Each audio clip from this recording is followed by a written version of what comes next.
हाय, mystery रिकेप्ट यहाँ। आज मैं Thai mystery thriller anthology series Girl from Nowhere के एक एपिसोड की व्याख्या करने जा रहा हूँ, जिसे लिबरेशन स्पॉइलर फॉरवर्ड कहा जाता है। ध्यान रखना, बैंकॉक का पेंटाना विटाया स्कूल देश का सबसे सख्त स्कूल होने के लिए कुख्यात है। यह अफवाह है कि यहाँ से स्नातक होने पर सबसे कुख्यात छात्र भी सीधे हो जाते हैं। कुल मिलाकर स्कूल में 427 नियम हैं जिनका नियमित रूप से पालन किया जाना है। ये नियम इतने विशाल हैं कि एक पूरी पुस्तक इसके लिए समर्पित की गई है। जो कोई भी उनकी अवज्ञा करता हुआ पाया जाता है, चाहे वो गलती से हो, उसे अलगाव, शारीरिक क्षति और यहाँ तक कि मृत्यु जैसी कठोर सजा दी जाती है। इस वजह से छात्र छात्राएं हमेशा दहशत में रहते हैं। उनकी कोई राय नहीं है, वे निर्जीव दिखते हैं और कठपुतलियों की तरह काम करते हैं। दूसरी ओर शिक्षक निर्दयी और क्रूर होते हैं। वे केवल छात्रों को चोट पहुंचाना चाहते हैं। इसलिए स्कूल ने अपना आकर्षण खो दिया है और सब कुछ काला और सफेद दिखाई देता है। परिसर के अंदर रंगीन कुछ भी लाना एक अपराध है, प्रिंसिपल को छोड़कर, जो किसी कारण से चमकीले गुलाबी रंग का सूट पहनता है। शो की शुरुआत में नन्नो नाम का एक नया छात्र पेंटाना विटाया स्कूल में आता है। वो एक हंसमुख लड़की है जिसे मस्ती करना पसंद है, लेकिन जैसे ही वो गेट से प्रवेश करती है, उसके चारों ओर सब कुछ काला और सफेद हो जाता है। जब वो कक्षा में पहुंचती है तो एक शिक्षिका उसे अपना परिचय देने के लिए कहती है। नन्नो अपने नए दोस्तों की बात मानती है और उनका अभिवादन करती है, लेकिन वे केवल अस्पष्ट मुस्कान के साथ उत्तर देते हैं। जल्द ही क्लास शुरू होती है और नन्नो एक शर्मीली दिखने वाली लड़की के पास बैठ जाती है। वो बातचीत शुरू करने की कोशिश करती है, लेकिन कोई फायदा नहीं होता। बाद में जब वह अपना सामान खोल रही थी, नन्नो गलती से अपनी लिपस्टिक गिरा देती है, जो गहरे लाल रंग की है। यह काले और सफेद वातावरण में छेद करता है और उसके सभी सहपाठी इसे नोटिस करते हैं। सौभाग्य से शिक्षक विचलित है और इससे पहले कि वह इसे समझ पाती, शर्मीली दिखने वाली लड़की इसे उठा लेती है। नन्नो ने उसे धन्यवाद दिया और जल्दी से उसे अपने बैग के अंदर छिपा लिया। हालांकि कुछ ही क्षणों के बाद स्कूल की अनुशासन प्रभारी लिसा अपने गुर्गों के साथ दिखाई देती है। वह आसपास की सबसे क्रूर शिक्षिका के रूप में सामने आई है। कुछ छात्र उसकी दृष्टि से इतने भयभीत होते हैं कि वे तुरंत अपनी पैंट गीला कर देते हैं। आज लिसा एक यादृच्छिक बैग खोज करने आई है। जब नन्नो की बारी आती है तो वह यह समझाने की पूरी कोशिश करती है कि दूसरों के निजी सामान को देखना निजता का हनन है। हालांकि लिसा जबरदस्ती उसका बैग छीन लेती है और उसके माध्यम से चली जाती है।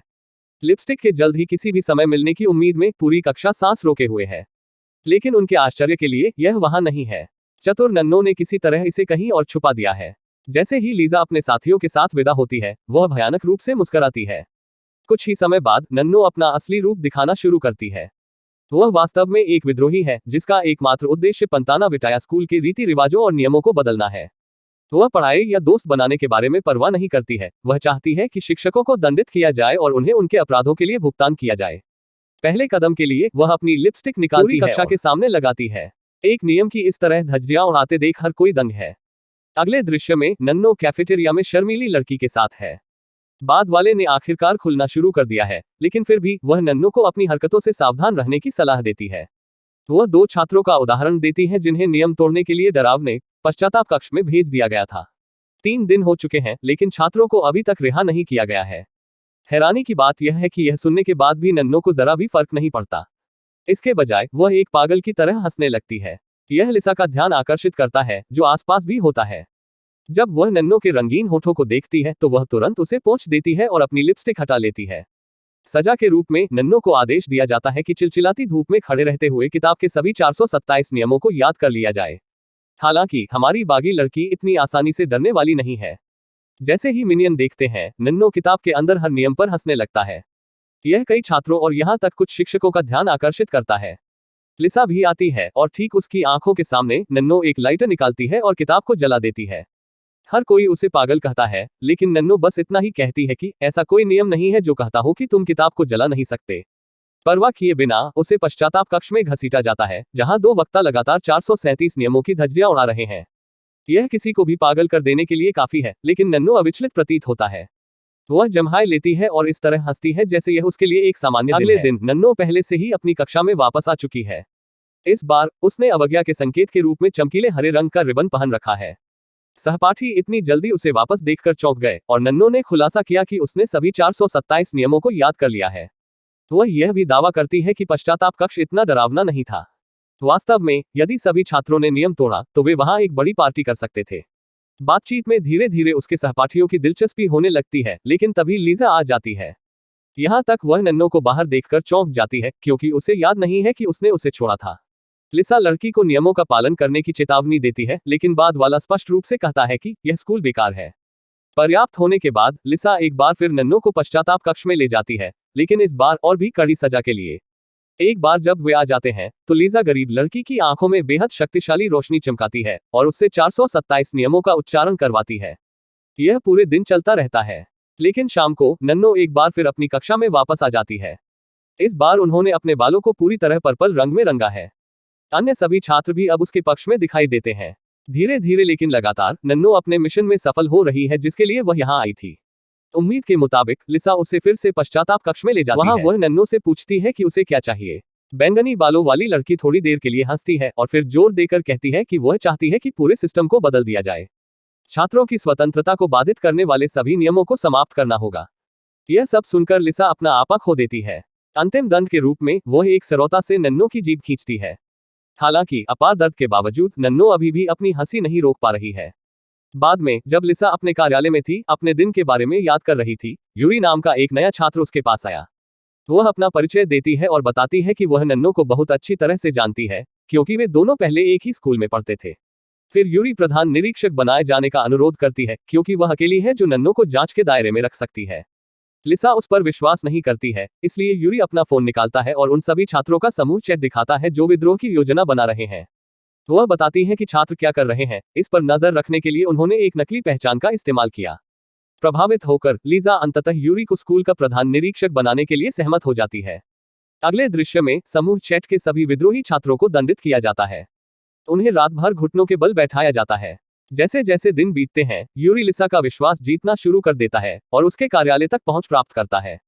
एक दिन वह कार्यालय के अंदर चुपके से जाती है और कुछ गोपनीय दस्तावेजों को खंगालती है। यह स्पष्ट है कि यूरी भी कुछ करने के लिए तैयार है। कहीं और नन्नो एक बार फिर से अपनी कक्षा में वापस आ गई है। वह बोल भी सकती है कुछ दिन पहले। जीभ निकाल लेने के बावजूद जब वह अपनी डेस्क पर पहुंचती है तो उसे एक लिफाफा मिलता है जो उसका इंतजार कर रहा होता है। इसे एक लाल रिबन में लपेटा गया है जिस पर टॉप सीक्रेट लिखा हुआ है। नन्नो बस मुस्कुराती है और उत्साह से लिफाफा खोलती है। दृश्य फिर कुछ घंटों बाद में कट जाता है, जहां नैनो पोस्टरों के झुंड के साथ कहीं जा रही है। रास्ते में वह अपनी पुरानी दास्तान से मिलती है, यूरी, जिसने लिफाफे के चारों ओर लपेटे गए रिबन की तरह एक समान रिबन पहना हुआ है। इससे पता चलता है कि वो प्रेषक थी। ऐसा लगता है कि नन्नो जल्दी में है, इसलिए जाने से पहले वह बस यूरी को अपने रास्ते से हटने के लिए कहती है। थोड़ी देर बाद वह सबसे ऊपर की मंजिल पर पहुंचती है और वहां कुछ पोस्टर चिपकाने की तैयारी करती है। लेकिन ठीक उसी समय लिसा घटनास्थल पर पहुंचती है और उसे रोक लेती है।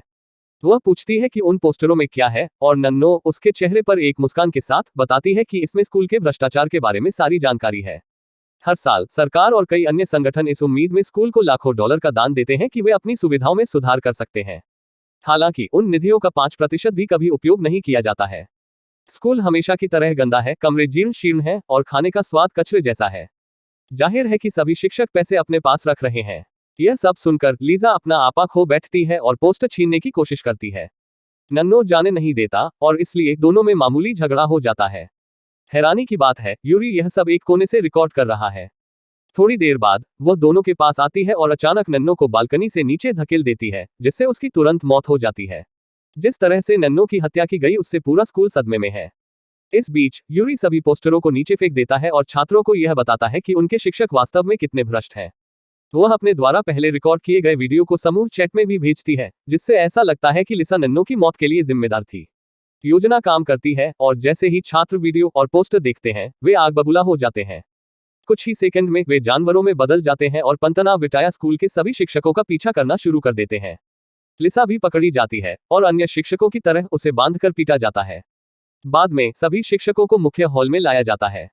यूरी, जो अब छात्रों की आवाज के रूप में काम कर रहे हैं, आगे बढ़ते हैं और घोषणा करते हैं कि नियम बदल जाएंगे।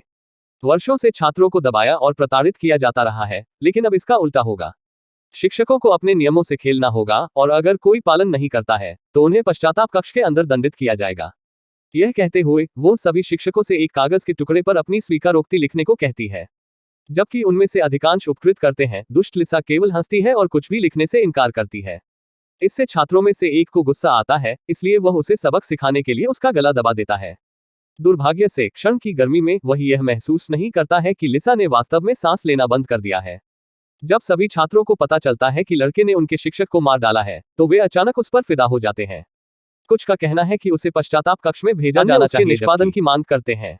सौभाग्य से प्रिंसिपल ठीक समय पर अपने हाथ में एक बंदूक के साथ आता है। वह सभी को खड़े होने की धमकी देता है और फिर बंदी शिक्षकों को मुक्त कर देता है। इसके बाद प्रिंसिपल छात्रों को एक विकल्प देता है। यदि वे अपने अपराधों को स्वीकार करते हैं और फिर कभी आज्ञा न मानने का वादा करते हैं, तो वह उनकी गलतियों को क्षमा कर देगा, लिसा की हत्या भी।